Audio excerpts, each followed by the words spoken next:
Hey guys, I'm Maurice. Welcome back to the channel. So, Micro Four Thirds photography. Micro Four Thirds.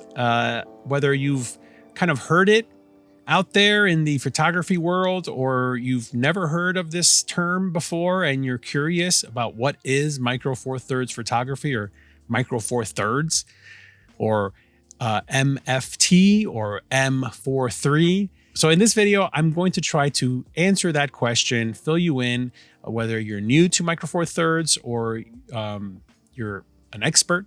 I think it's this might be a good video to maybe even share with those that are seeking to learn more about Micro Four Thirds. I'm new to this Micro Four Thirds world of photography. I've been a full frame or APS-C, and even before that, a film shooter. And Micro Four Thirds is new to me as well. So I got my glasses on because we're going to do a little lecture here today, as far as what is Micro Four Thirds photography, and is it right for you if you're getting into photography or maybe thinking about making the switch? So here we go. Micro Four Thirds photography. What is it? More importantly, like, should I be thinking about Micro Four Thirds photography? Well, let's break it down. I'm gonna try to break down the good, the bad, and you know, you can see for yourself if it's right for you. So I have some notes in front of me. That's why I'm wearing my glasses today, but I want to make sure I don't miss anything. So here we go. Micro Four Thirds photography, or MFT, or M43, which you kind of see those things interchangeably online or here on YouTube. It's really the sensor size. That's what Micro Four Thirds is.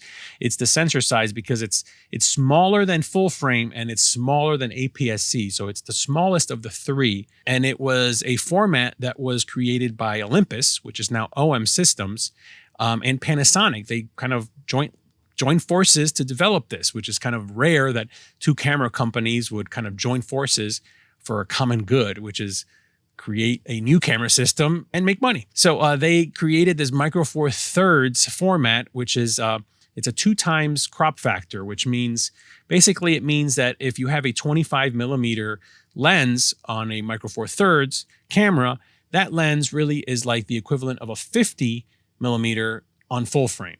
So it's basically double. So like, for example, I have here, this is an Olympus 45 millimeter lens. Look how tiny this is. This is 45 millimeters.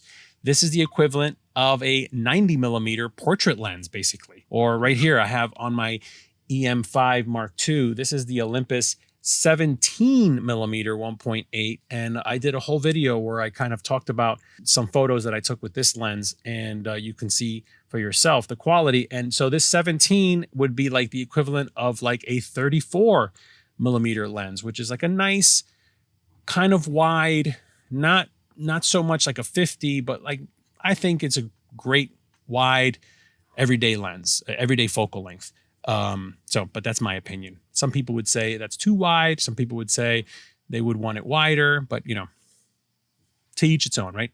So Micro Four Thirds, it's basically that. It's the size of the sensor. That's what they call it, Micro Four Thirds. A lot of companies have come on board with Micro Four Thirds. So you have companies like Panasonic or OM Systems or Olympus and Laowa, Sigma, Viltrox, and so many others that have created lenses that are all interchangeable on Micro Four Thirds cameras. So like right now, Olympus, OM Systems, and Panasonic are like the main two camera systems that use Micro Four Thirds. But in the video world, there's even cameras like Blackmagic that use Micro Four Thirds lenses, which is pretty cool that you can use these small, inexpensive lenses that pack a punch on such premium video cameras. So that's I would say like an advantage to this system. So now let's talk about as a photographer, why should you be looking at Micro Four Thirds cameras? Here are some reasons why I believe Micro Four Thirds camera kind of stand out in this world of so many options and so many camera systems. Number one, well, they're compact and they're light. These cameras, I mean, just look at this. This camera, I actually added some bulk to it because I have big hands and I wanted it to have a bigger grip, but they're compact and they're light. So they're great for, travel, for street photography, for family photos, just basically what I've been using it for. They're great. They fit in your bag. I have almost like a small little satchel, and it's perfect. It fits right in there. I can carry the camera. I can carry an extra lens and this tiny little flash that's an Olympus flash. Look at that, which is kind of interesting because, tiny flashes like this are in style right now. So anyway, number 2, stabilization and portability. So because they're so small and compact and lightweight, they're easier to do a lot of hold the camera steady and get some really slow shutter speed photos that you can do if you're out and about, and you still get a good picture with good, sharp results. Number 3, the lens variety and the fact that they're so affordable. I mean, you can pick up so many lenses on the used market, like in places like KEH or MPB, but even brand new lenses are way more expensive, way more affordable, I should say, than the more expensive counterparts on APS-C and especially full frame cameras. So, you have that. Number 4, depth of field and reach. So think about this. This 45 millimeter Micro Four Thirds lens is actually a 90 millimeter. So now imagine if you have a 200 millimeter lens or a 300 millimeter lens that's Micro Four Thirds, it's going to give you the equivalent reach of a 600 millimeter lens. So that's pretty impressive. And I'll tell you one thing, a 300 millimeter Micro Four Thirds lens, a lot lighter, a lot less glass than the heavy, super big lens equivalent on a full frame camera. So you're going to need an extra backpack just to carry those lenses. And number 5, there's video performance. Micro Four Thirds cameras produce great video. Don't believe the hype.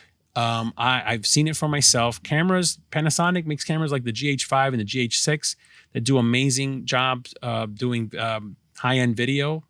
The OM Systems has the OM1 and more recently the OM3 that are really great little hybrid cameras that pull off amazing video as well.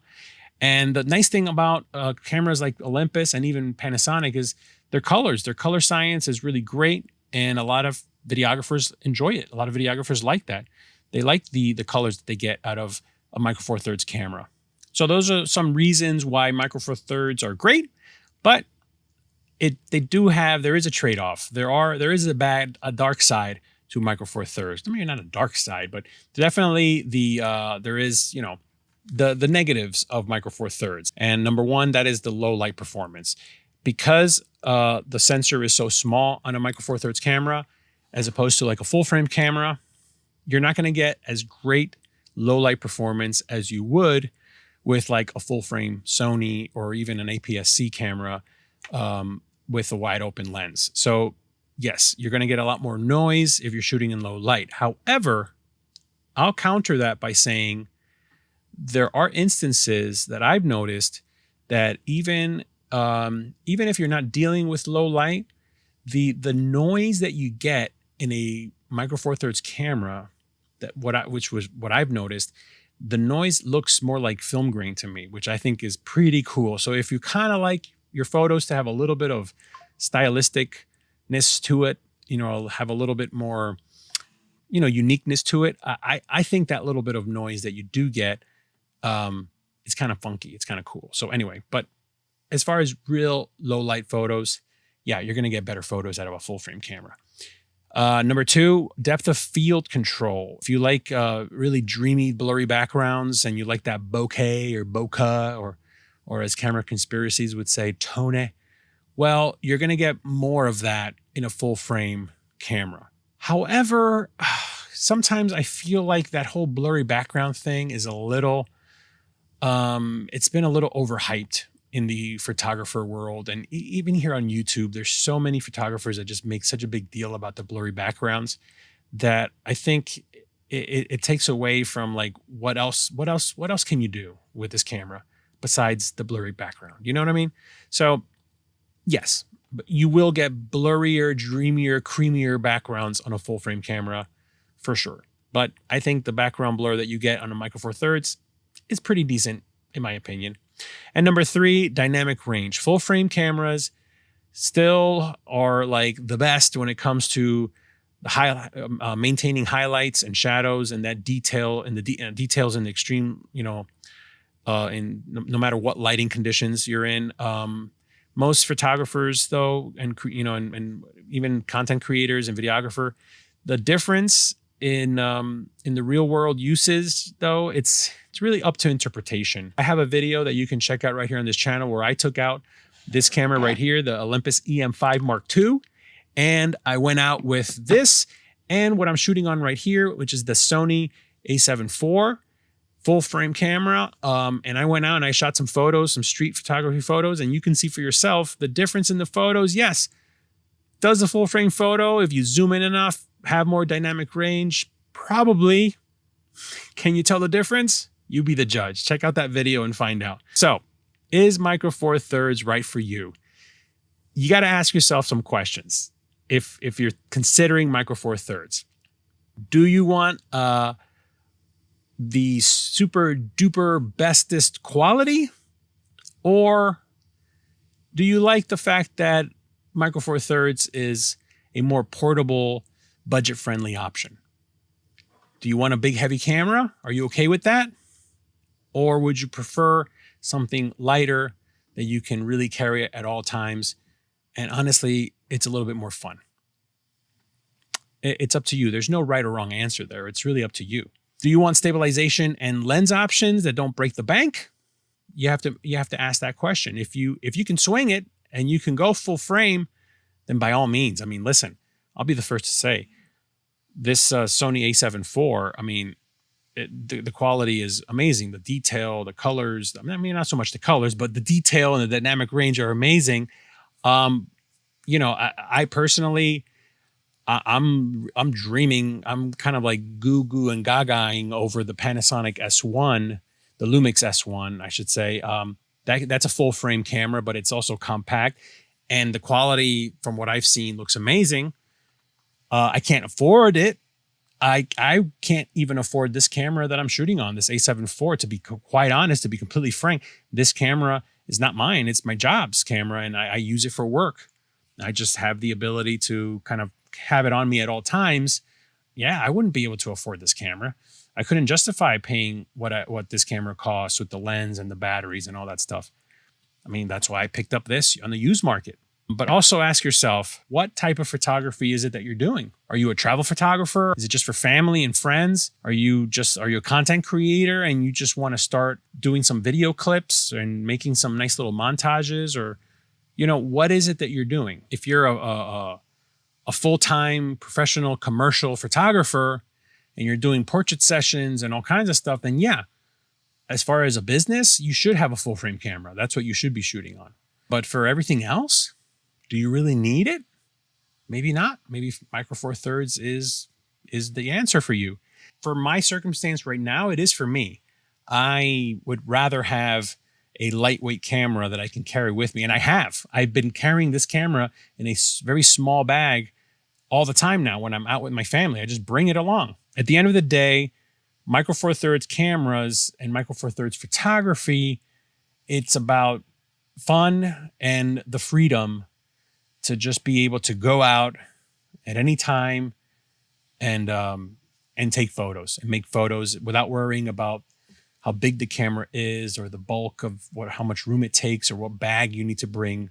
In the real world, I think something small and compact is really all you need.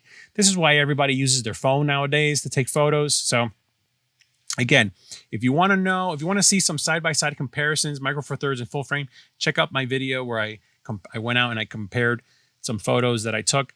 But I hope this video was helpful. I hope if you're thinking about Micro Four Thirds photography, I hope you can sit down and do some soul searching and really think, is this something that I want to get into? And now, if you have any questions, please make sure that you put them in the comments below, because if I can't answer them, there's an amazing community of Micro Four Thirds people out there, photographers that I've been encountering in the comments of my videos that have been amazing. They've been encouraging. I've gotten so many amazing tips and advice. And so if you're new to Micro Four Thirds, or if you have any questions and you're an existing Micro Four Thirds shooter, put them in the comments below. Also, if you can count how many times I said Micro Four Thirds in this video, Put it in the comments below. I'm curious how many times I said it. Micro Four Thirds. Micro Four Thirds. Anyway, yeah, that'd be kind of crazy if somebody puts it in there. But anyway, again, let's continue the conversation in the comments below. Please like, subscribe, hit that bell so that you don't miss out on a video my next video that comes out. And also, I'm going to be doing some live streams soon. So if you don't want to miss those, make sure you turn on the notification bell as well. Thank you. Keep creating, keep making beautiful photos out there, and I'll see you in the next one.